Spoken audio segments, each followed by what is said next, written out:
Bismillahirrahmanirrahim. Assalamualaikum warahmatullahi wabarakatuh.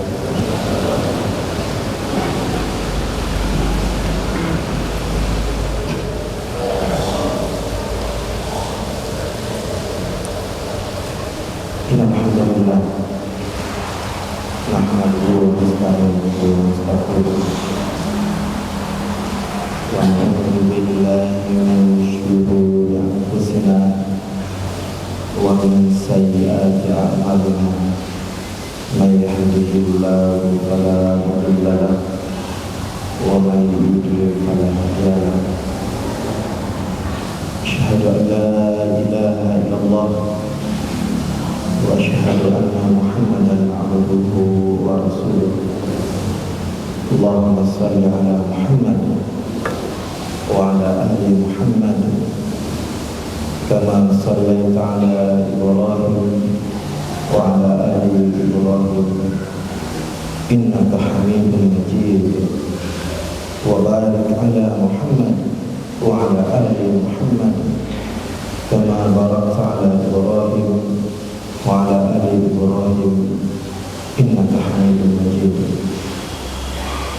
Ya ayyuhalladzina amanu taqullaha haqqa tuqatih wa la tamutunna illa wa antum muslimun. Wa qala Allah ta'ala fi kitabihil karim,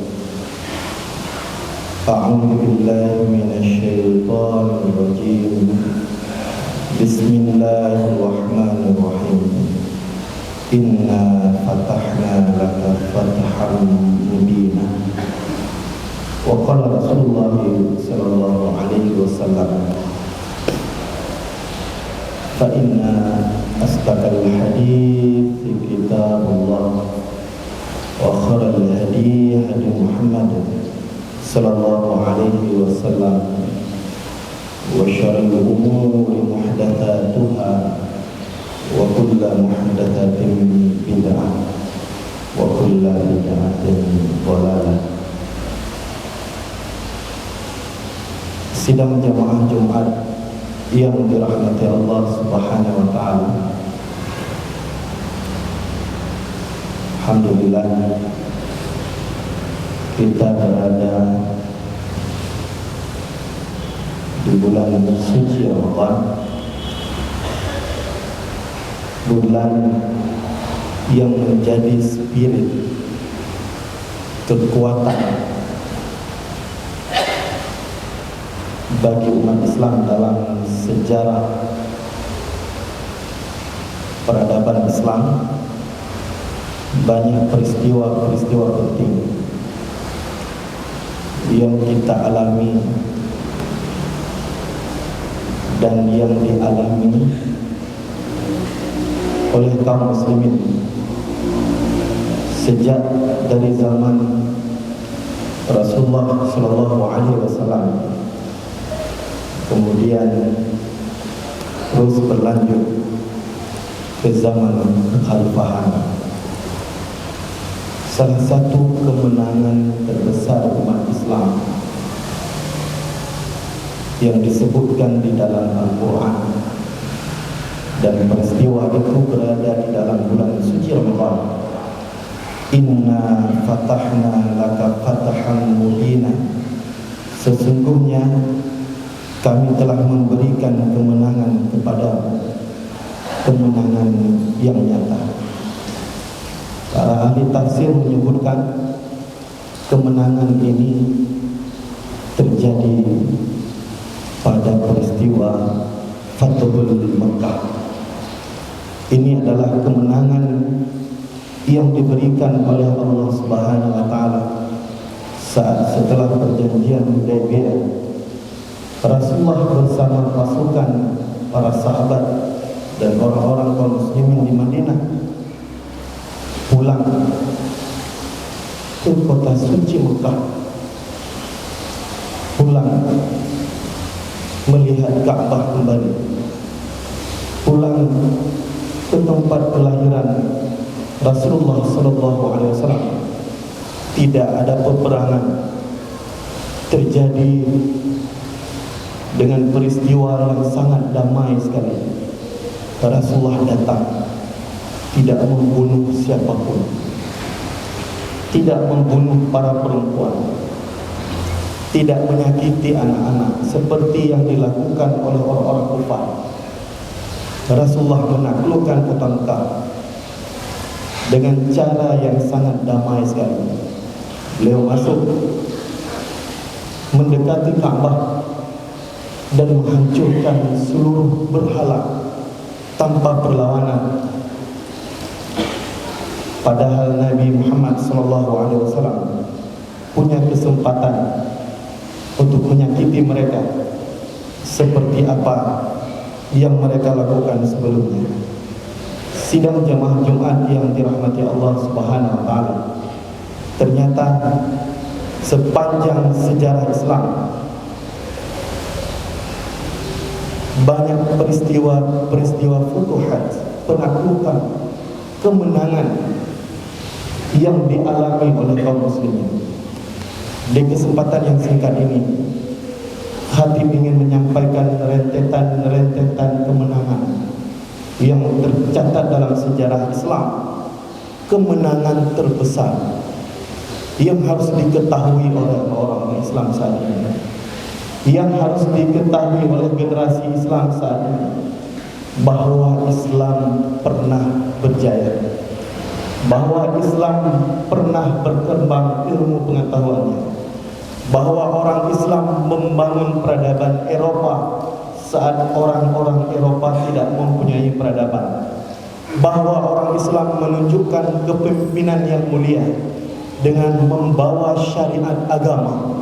Kemuliaan Islam terletak pada kemuliaan agamanya, terletak pada kemuliaan syariatnya, terletak pada kemuliaan Al-Qurannya, terletak pada kemuliaan sunnah nabinya, sehingga menjadi spirit terbesar di kalangan kaum muslimin sejak masa Rasulullah sallallahu alaihi wasallam.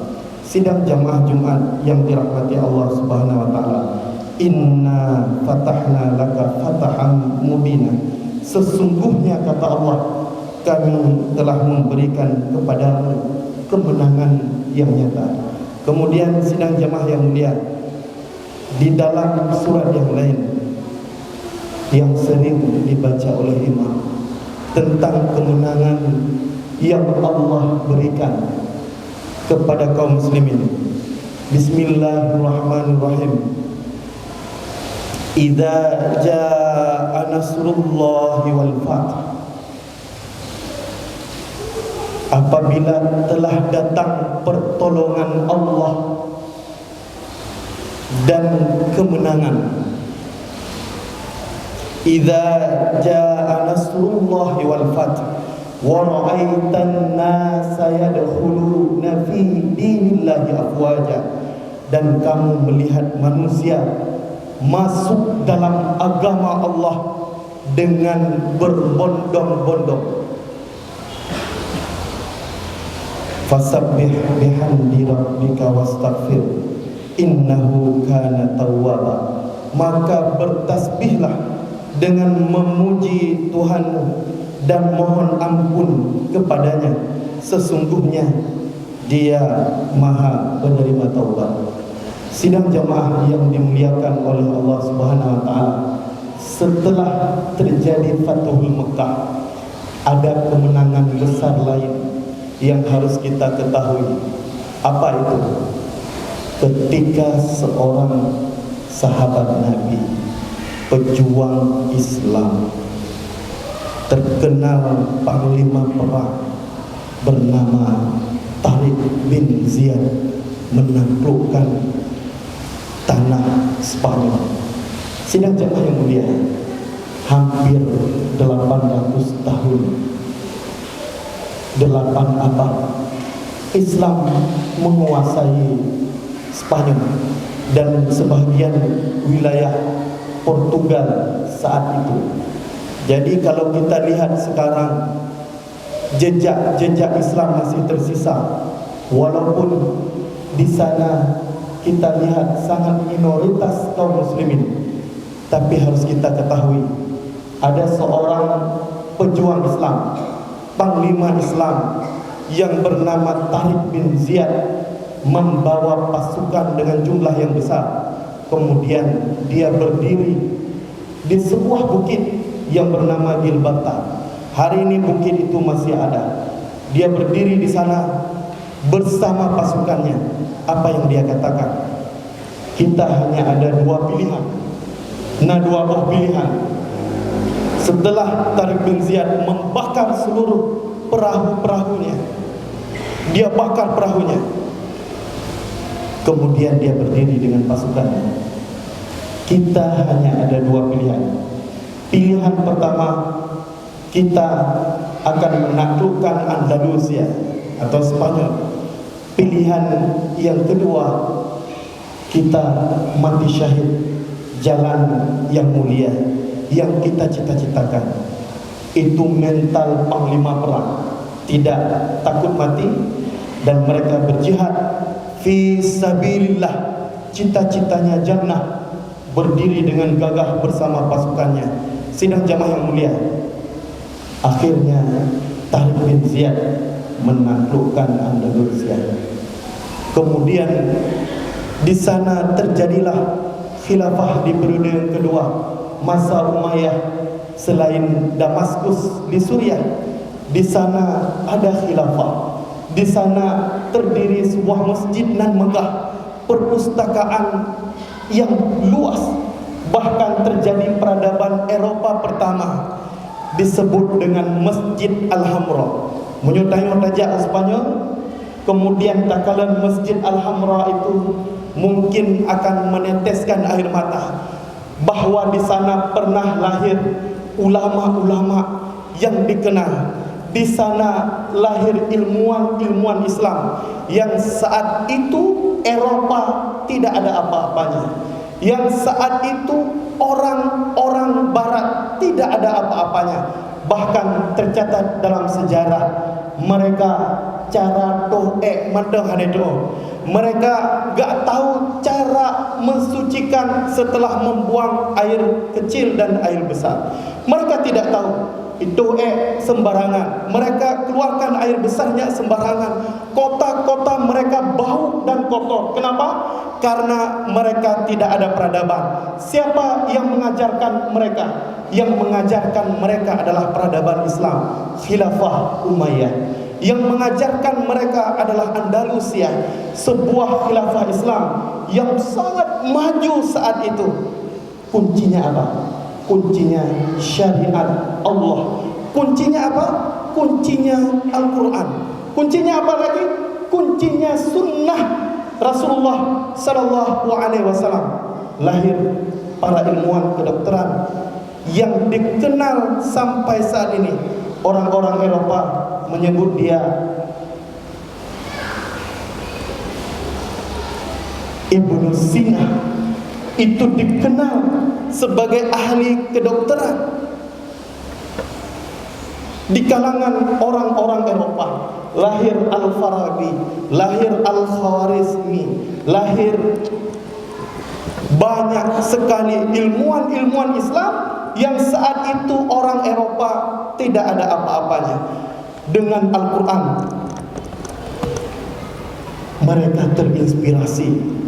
Bagaimana ilmu anestesi, ilmu cara bius, ilmu operasi. Dengan Al-Quran mereka menginspirasi bagaimana cara membuat pesawat terbang. Dengan Al-Quran mereka menginspirasi bagaimana lahir rumus-rumus kimia, lahir rumus-rumus matematika, peradaban ilmu pengetahuan lahir. Dan ini diakui oleh salah satu presiden Amerika, Barack Obama, ketika dia mengatakan bahwa kalau seandainya khalifah tidak terjadi di Andalusia, di Spanyol, mungkin mereka masih bodoh sampai hari ini. Maka orang-orang Eropa mengakui mereka berjasa kepada peradaban Islam. Sidang jamaah Jumat yang dirahmati Allah, kita yang malang, kita umat Islam yang tertinggal, kita seperti buih di lautan. kita yang tidak bangga terhadap agama kita sendiri. Generasi-generasi kita semuanya pada teler. Mereka tak tahu cara bagaimana membangkitkan semangat Islam kembali. Padahal kuncinya adalah syariat Allah, Al-Quran dan Sunnah. Sidang jamaah Jumat yang dirahmati Allah Subhanahu wa Ta'ala. Kemudian kemenangan terbesar selanjutnya adalah masa Sultan Salahuddin Al-Ayyubi saat menaklukkan Yerusalem, saat menaklukkan Palestina, saat membebaskan Al-Aqsa. Dalam sejarah peradaban Islam, Salahuddin Al-Ayyubi memerangi mereka yang menguasai Al-Aqsa, kiblat pertama umat Islam. Kemudian Salahuddin Al-Ayyubi dengan gagah berani membebaskan Al-Aqsa yang hari ini masih di tangan para cengkeraman Zionis Israel. Dulu pernah kita menguasai Baitul Maqdis, tanah suci, Masjid Al-Aqsa, masjid yang pernah disinggahi oleh Rasulullah SAW sebelum terjadi Isra dan Mi'raj. Datang Salahuddin Al-Ayyubi. Dia tidak membunuh juga para wanita. Dia tidak membunuh anak-anak. Ini akhlak. Dia hanya membunuh orang-orang yang melawan, yang merebut Baitul Maqdis, yang merebut Al-Aqsa. Dia datang ke sana. Kemudian salah satu pasukan Kristen bertanya kepada Salahuddin Al-Ayyubi, "Kenapa kamu tidak menghabisi kami? Kenapa kamu tidak membantai kami? Apa arti Baitul Maqdis? Apa arti Al-Aqsa bagimu?"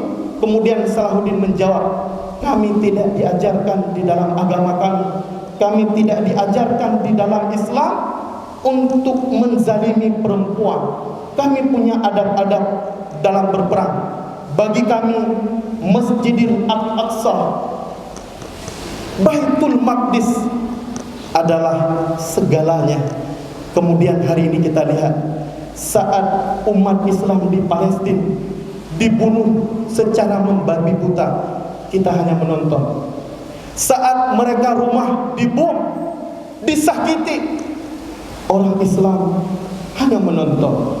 Saat anak-anak disakiti, ditembak mati, setiap hari kita hanya melihat darah-darah bercucuran kepada kaum muslimin yang ada di Palestina. Kita hanya menonton, kita hanya melihat, tidak bisa melakukan apa-apa. Sidang jamaah Jumat yang dirahmati Allah, dulu saat Salahuddin Al-Ayyubi membebaskan Al-Aqsa, umat Islam berjaya di sana. Allah memberi kemenangan. Sidang jamaah Jumat yang dirahmati Allah Subhanahu wa Ta'ala, penaklukan selanjutnya adalah yang dilakukan oleh Khalifah Utsmaniyah, khalifah terakhir. Setelah itu tidak ada khalifah lagi. Saat ada Khalifah Utsmaniyah, Aceh pun mengakui bahwa sesungguhnya Khalifah Utsmaniyah adalah khalifah kami. Kerajaan Aceh mengirim 2 kali surat kepada Khalifah Utsmani, kepada Sultan Selim, kemudian kepada Sultan Abdul Hamid II. Dalam sejarahnya Aceh sangat sulit diperangi. Kenapa? Karena kita dibantu oleh Khalifah Utsmaniyah atau Khalifah Turki Utsmani, atau orang-orang barat menyebutnya Khalifah Ottoman. Saat itu Khalifah Ottoman menguasai setengah dunia. Bahkan kapal perangnya lebih banyak daripada kapal perang yang dimiliki oleh orang-orang Inggris, yang dimiliki oleh orang-orang Portugis, yang dimiliki oleh orang-orang Spanyol. Saat itu Islam berjaya. Saat Portugis memerangi Aceh, maka Sultan Khalifah Utsmaniyah mengirim pasukannya untuk berjihad di tanah Serambi Mekah. Saat orang-orang Belanda pernah melarang orang-orang Aceh untuk berhaji ke Mekah, berhaji ke Ka'bah, melaksanakan ibadah haji. Khalifah Abdul Hamid II mengirim pasukannya dengan kapal untuk memerangi Belanda. Apa kata Abdul Hamid II? Orang-orang Aceh adalah saudara kita, saudara seagama, saudara seiman. Saat itu Islam membanggakan. Sepertinya semakin hari kita merindukan masa kekhalifahan itu, saat umat Islam tidak ada satupun yang berani menzalimi, dijajah dan sebagainya. Kenapa? Karena kita punya khalifah. Sidang jamaah Jumat yang dirahmati Allah Subhanahu wa taala, kita pernah menaklukkan Konstantin yang disebut oleh Rasulullah sallallahu alaihi wasallam 1400 tahun yang lalu dan 800 tahun yang lalu sebelum Muhammad Sultan Al-Fatih lahir pada tanggal 1543 Masehi, 29 Mei. Saat itu ada seorang khalifah yang bernama Mehmed II atau disebut dengan namanya Muhammad, atau terkenal dalam sejarah peradaban Islam namanya Muhammad Sultan Al-Fatih, dengan gagah menaklukkan Konstantinopel. Saat Rasulullah SAW di Madinah sedang menggali parit sebelum terjadi perang Khandaq, ada sahabat yang bertanya kepada Rasulullah sallallahu alaihi wasallam, "Wahai Rasulullah, siapakah yang menaklukkan Konstantin itu? Kita duluan menaklukkan Konstantinopel atau kita duluan menaklukkan Roma?" Saat itu kota yang besar, kekuasaan yang besar selain Rasulullah sallallahu alaihi wasallam di Jazirah Arab, ada kekuasaan lain, yaitu Romawi kuno atau disebut dengan Konstantin, sebuah kota yang sangat maju dengan berbagai teknologinya, gedung-gedung yang mewah. Bahkan mereka mendirikan gereja terbesar yang dikenal dengan Hagia Sophia. Sidang jamaah yang mulia, sahabat bertanya, siapa duluan kita menaklukkan Konstantin daripada kota Roma? Ini pertanyaan yang gila. Orang Yahudi ketawa. Saat umat Islam terdesak karena perang Khandaq, tapi ada sahabat bertanya sebuah pertanyaan yang sangat gila sekali. Bukan menghadapi musuh di depan mata kaum kafir Quraisy, tapi Nabi bahkan menjawab sebuah jawaban yang sangat visioner, jawaban yang optimis, jawaban yang membuktikan ini mukjizat Rasulullah sallallahu alaihi wasallam, bahwa Nabi tidak pernah berbohong. Apa kata Nabi? Kita duluan menaklukkan Konstantin. Yang hari ini Konstantin itu disebut dengan Istanbul atau Islambul, atau dalam bahasa Turkinya berarti kota Islam. Sidang jemaah Jumat yang dirahmati Allah Subhanahu wa taala. Kemudian Nabi bersabda dalam hadis riwayat Ahmad, hadis sahih. Apa kata Nabi? Wala taftahanna Konstantiniyah wa ni'mal amiruha. Kita akan menaklukkan Konstantin, dan yang menaklukkan Konstantin itu adalah pemimpin terbaik, amiruha wa ni'mal jaish, dan memiliki pasukan dalikal jaish, pasukan terbaik di kalangan muslimin. Setelah Nabi bersabda itu, kemudian para sahabat Nabi sangat bersemangat sekali ingin menaklukkan Konstantin. Salah satunya adalah Abu Ayyub Al-Ansari. Bahkan beliau diminta dikuburkan di dekat benteng Konstantin yang dikuasai oleh Romawi kuno, orang-orang Kristen Ortodok. Sidang jamaah Jumat yang dirahmati Allah Subhanahu wa taala, setelah itu terjadi beberapa sekali perang untuk menaklukkan Konstantin, tidak pernah berhasil. Ternyata ada seorang anak yang dididik oleh ulama, oleh dua ulama. Yang pertama namanya Ahmad Qurani, kemudian dididik oleh Syamsuddin. Apa yang dididik untuk anak ini yang bernama Muhammad? Pertama, dia dididik Al-Quran.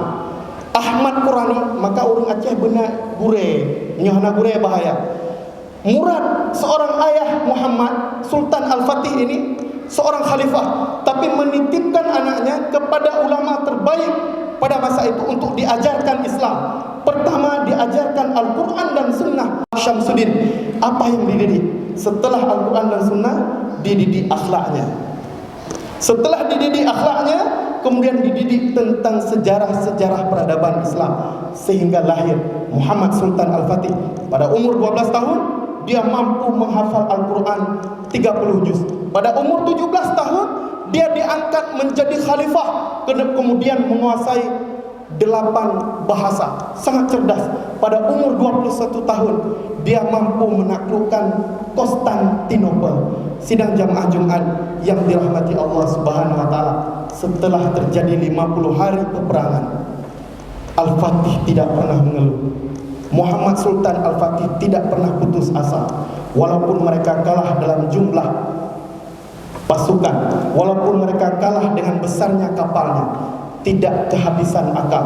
Muhammad Sultan Al-Fatih menaiki 70 kapalnya di atas gunung, bukan di atas laut. Ini ide yang gila. Saat orang-orang Romawi membuat rantai-rantai besi yang cukup besar dengan benteng berlapis 3, dengan benteng yang sangat kuat, dengan tingginya 10 meter, saat dibom dengan meriam, ternyata benteng itu cukup sulit tembus. Saat dibom, kemudian ditempel kembali, disemen kembali, dicor kembali. Kemudian dia datang ke sebuah celah yang mudah ditembus, disebut dengan tanduk emas, Golden Hole. Saat masuk ke sana, ternyata ada rantai-rantai besi yang cukup kuat. Apa yang dilakukan oleh Muhammad Sultan Al-Fatih? Menaiki kapal di atas gunung dalam waktu yang sangat singkat, semalam. Kemudian dia naiki semua kapal dengan kayu-kayu. Ini cukup melelahkan, tetapi Romawi melihat orang Islam benar-benar gila. Sidang jamaah Jumat yang dirahmati Allah, sehingga pada 29 Mei Muhammad Sultan Al-Fatih bisa menaklukkan sebuah kota yang dijanjikan oleh Rasulullah SAW. Sebelum penaklukan itu, pada jam 1 beliau bersalat tahajud dengan pasukan-pasukannya pada tanggal 20 Jumadil Awal 857 Hijriah, 29 Mei 1453 Masehi. Muhammad Sultan Al-Fatih memberi pidato di depan kaum muslimin, di depan pasukannya, di depan para tentara Islam. Apa kata Muhammad Sultan Al-Fatih untuk menutup khutbah kali ini? Jika penaklukan Konstantinopel sukses, ini belum ditaklukkan, di depan bentengnya dia salat tahajud, dia kumpulkan pasukannya, kemudian dia berpidato. Jika penaklukan kota Konstantinopel ini sukses, maka sabda Rasulullah SAW telah menjadi sebuah kenyataan. Kemudian salah satu dari mukjizat apa yang disebutkan oleh Rasulullah SAW telah terbukti. Maka dari apa yang telah menjadi janji kemuliaan dari hadis Nabi, yaitu sebuah kemuliaan dan penghargaan. Janji hadis Nabi itu sebuah kemuliaan dan penghargaan. Oleh karena itu, sampaikanlah kepada seluruh pasukan satu persatu bahwa kemenangan besar akan kita capai. Kita akan menambah ketinggian dan kemuliaan Islam. Untuk itu, kata Muhammad Sultan Al-Fatih, wajib bagi setiap pasukan menjadi syariat Allah selalu di depan matanya. Saya ulang, ini kalimat penting. Saat orang-orang fobia kepada syariat Allah, saat ada orang-orang Islam sendiri yang meremehkan syariat Allah, Muhammad Sultan Al-Fatih di depan para pasukannya, dia mengatakan wajib bagi setiap pasukannya menjadikan syariat di depan matanya. Mereka tidak boleh melanggar dan melanggar syariat, tidak boleh melanggar syariat yang mulia ini. Hendaknya mereka tidak mengusik. Ini toleran. Muhammad Sultan Al-Fatih mengatakan mereka tidak boleh mengusik tempat-tempat peribadatan dan gereja-gereja. hendaknya mereka jangan mengganggu para pendeta dan orang-orang lemah tak berdaya dan tidak ikut terjun di dalam pertempuran. Sidang jemaah yang mulia, apa kekuatan umat Islam sesungguhnya? Yang pertama, Al-Quran dan Sunnah, syariat Allah. Ini kekuatan. Yang kedua, ukhuwah Islamiyah. Ini kekuatan besar. Bagaimana menyatukan hati di kalangan kaum muslimin. Kita mau ibu Tuhan tamdawa tapi keroro menang ucap bak-bak sunat, bak-bak rakaat raweh, bak-bak doa, bak-bak bangai. Islam mengalami peradaban besar saat mereka mampu menyatukan kaum muslimin, sebuah kekuatan besar, ukhuwah Islamiyah. Dan yang terakhir, sidang jamaah Jumat yang dirahmati Allah, apa kekuatan umat Islam saat mereka tidak takut mati? Jihad fi sabilillah, dan itu disebutkan di dalam Al-Quran. Sidang jamaah Jumat yang dirahmati Allah Subhanahu wa taala, kita mengimpikan lahir Salahuddin kecil di kalangan kita yang berani, yang taat kepada Allah, yang mencintai syariat, yang visioner, yang bangga terhadap agamanya.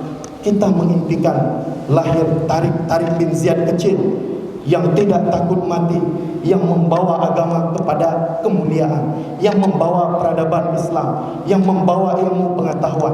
Kita mengimpikan lahir Al-Fatih kecil di kalangan kita yang menghafal Al-Quran, yang berani, yang cerdas, yang menguasai banyak bahasa, kemudian yang mencintai syariat Allah.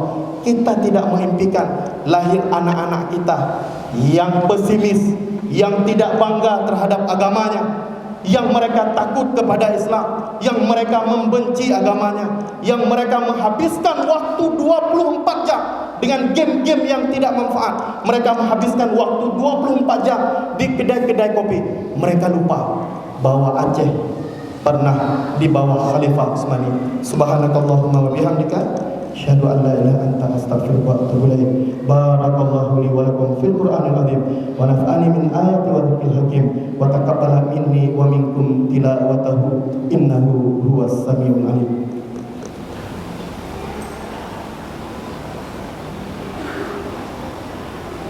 Innal hamdalillah nahmaduhu wa nasta'inuhu wa nastaghfiruh wa na'udzu billahi min shururi anfusina wa min sayyiati a'malina. Man yahdihillahu fala mudilla lahu wa man yudlil fala hadiya lahu. Asyhadu an la ilaha illallah wa asyhadu anna Muhammadan abduhu wa rasuluh.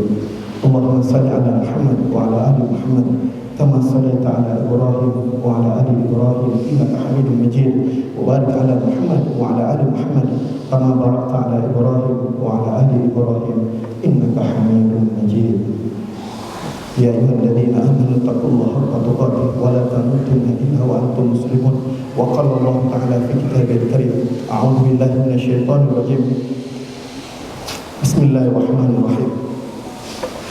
Wal 'asr innal insana lafi khusr illa alladhina amanu wa 'amilus salihati wa tawassaw bil haqq wa tawassaw bis sabr. Allahumma fil muslimin wal muslimat wal mu'minina wal mu'minat al ahya'i minhum wal amwat bi rahmatika ya arhamar rahimin. Rabbana zalamna anfusana wa illam taghfir lana wa tarhamna lanakunanna minal khasirin. Rabbana atina fid dunya hasanah wa fil akhirati hasanah wa qina adzabannar. Walhamdulillahi rabbil alamin.